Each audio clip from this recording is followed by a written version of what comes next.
Tuwing umaga, sabay na sumisikat ang araw para sa lahat. Pero may mga batang naglalakad papunta sa paaralan, habang ang ilan naman naglalakad papunta sa trabaho. Parehong may pangarap, ngunit magkaibang daan ang tinatahak.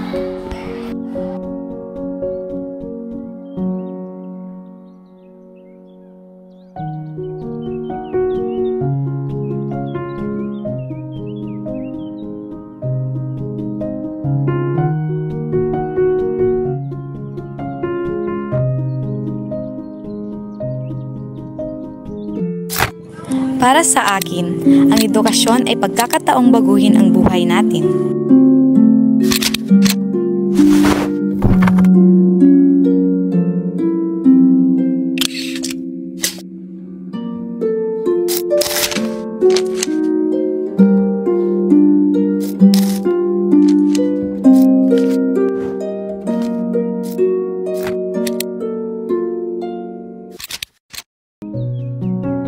Iba-iba man ang pananaw natin sa edukasyon, iisa lang ang katotohanan. Ito ang susi sa mas mabuting kinabukasan.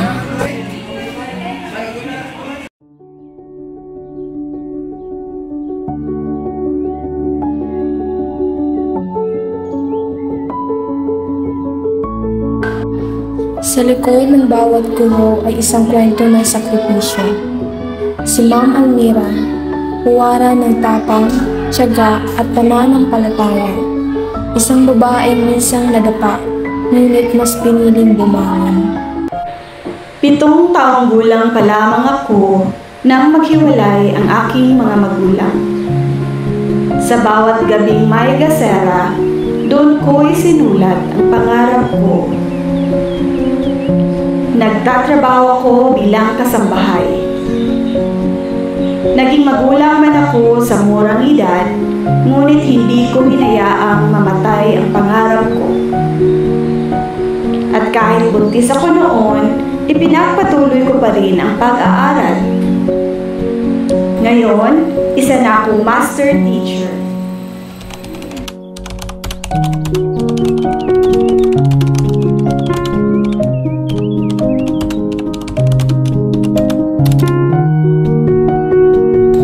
Huwag kang susuko. Ang edukasyon at pananampalataya ay siyang gagabay sa iyo sa tamang landas.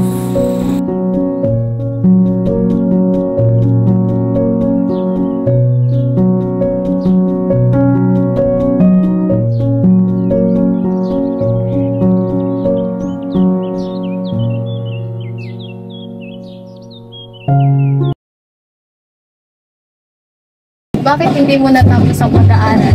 Kami, kahit una man kami nag-eskwela, wa man may ginikanan, di man may katiwa sa eskwela, kay wa man may ginikanan.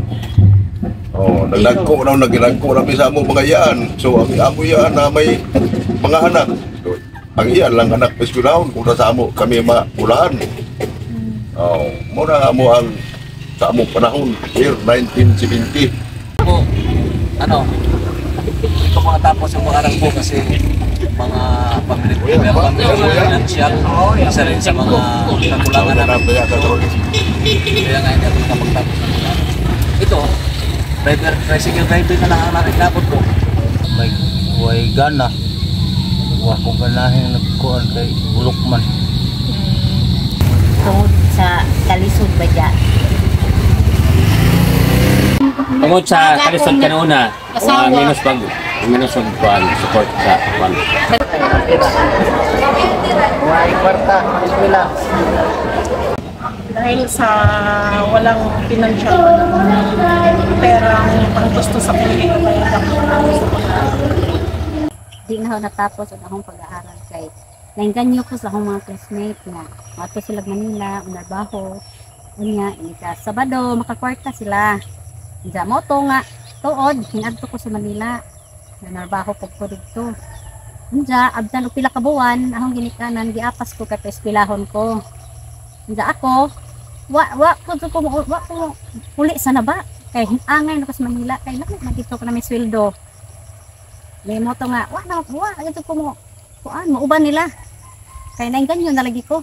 nga naikwarta makapamalit ko unsa yung gusto, makapamalit ko mga alahas na ho, mga singsing, mga kwintas, mga arios. Maoro po na ho. Kung may pagkakataon, babalik ka ba sa pag-aaral? Sa karon panahon na murag dili na. Tuod na po tingamo ko. Pauyaw naman ka. Sa edad ko ngayon, parang malabo na yata. Kasi sobrang nasa kalendaryo eh. Tiguang na. Siguro dahil kay mga kuha naman ta. Katakot kay anak ko sa eskwela. Hindi na, kasi matanda na. Ay, it's na. Last na pipi.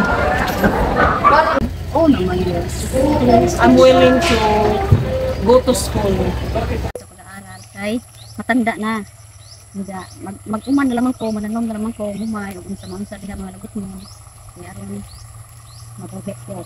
Hindi, ako na lamang, para na lamang sa akong mga anak na sila, para doon sila eskwela, pero makabot nila ang ilang tumong na makahuman sila sa ilang kurso. Kung dili sila maparihan na ho nga mag-ugmad sa lapok, parehaan basak ko, di lalim yung magtrabaho basak. Ano ang gusto mong sabihin sa mga kabataang may pagkakataon mag-aral? Kailangan makahuman imong eskwela para makamtan po ninyo ang inyong edukasyon nga katuyuan ba? Maka-eskwela mong tarong, makakuha mo sa inyong kurso. Sana po, mga kabataan natin ngayon, mag-aral sila mabuti para maabot nila ang mga gusto nilang maabot nila sa buhay para makapagtapos ng pag-aral. Padador kaya rin makahuman, niligoy. Nandan, ako eskwela, aron na ay ka, naa sila'y mahuman, ya makatabang sa ginikanan. Tuloy sila silang kuhan. Pag-eskwela ko sila may mapagpunan. Aral kayo para kaya sa akin na walang ayos na trabaho. Hindi lang sayangin ang panahon kapag isang next pag-ibig dadaan at sa panahon kasi ngayon, kailangan talaga may sa school, di ka tanggal. Pag magkaroon ka ng mga trabaho, hindi ka makakuha ng maayos sa trabaho pag wala ka edukasyon. Ang masasabi ko sa mga bata na nakakaroon silang pag-aaral, dili gud sila manundog na ho nga itagaan ko chance ang ginikanan mo eskwela, ako'y midili muna na ang isulti ikakuan ninyo padadyon mo eskwela kay aron kamo makabut mo kurso ninyo makatrabaho mo gaan ug makatabang ko mo sa inyong pamilya na maasinso ko dili magparehan nga maguyayot na mga jud lisod-lisod kinahanglan manghangbi puta nga arang-arang ko na itong kahintan.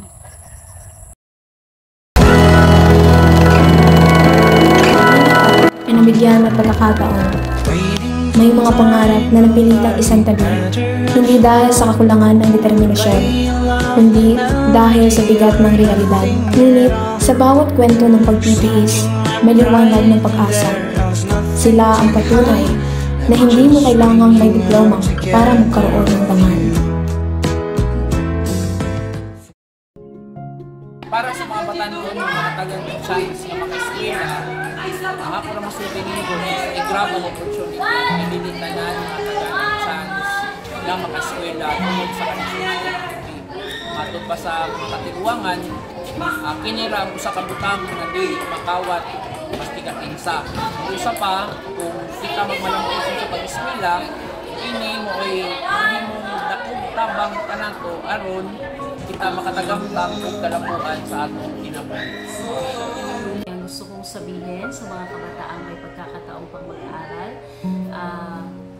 i-grab nila ang pagkakataon na yaon, huwag nilang sayangin na sa ganun ay sa darating na panahon ay meron silang maabot. And then habang meron pang mga magulang na gumagabay o tumutulong sa kanila para makapag-aral, suklian nila ito na sa ganun ay sa future maging successful sila, magkaroon ng magandang edukasyon ay tulay patungo sa pangarap, pero ikaw pa rin ang maglalakad. Masasabi ko sa lahat ng mga mag-aaral o mga estudyante na may pagkakataong makapag-aral is ipakita or gawin nila kung ano yung mga dapat gawin bilang isang estudyante. Dahil hindi lahat ng mga mag-aaral natin ngayon ay mayroong mga parent or mga kapamilya na pwedeng maibigay yung kanilang gusto makapag-aral, di ba? Lahat is parang naghihikahos na dahil sa hirap ng buhay. Humahanap na nga yung iba ng kanilang mga sariling paraan para makapag-aral. So, kayo mga estudyante na may pagkakataon na makapunta at makapag-aral is ibigay nyo kung ano yung dapat gawin, ano yung dapat gawin bilang mga estudyante, ipakita ang iyong kakayahan sa abot ng iyong makakaya para sa ikatatagumpay ng inyong buhay.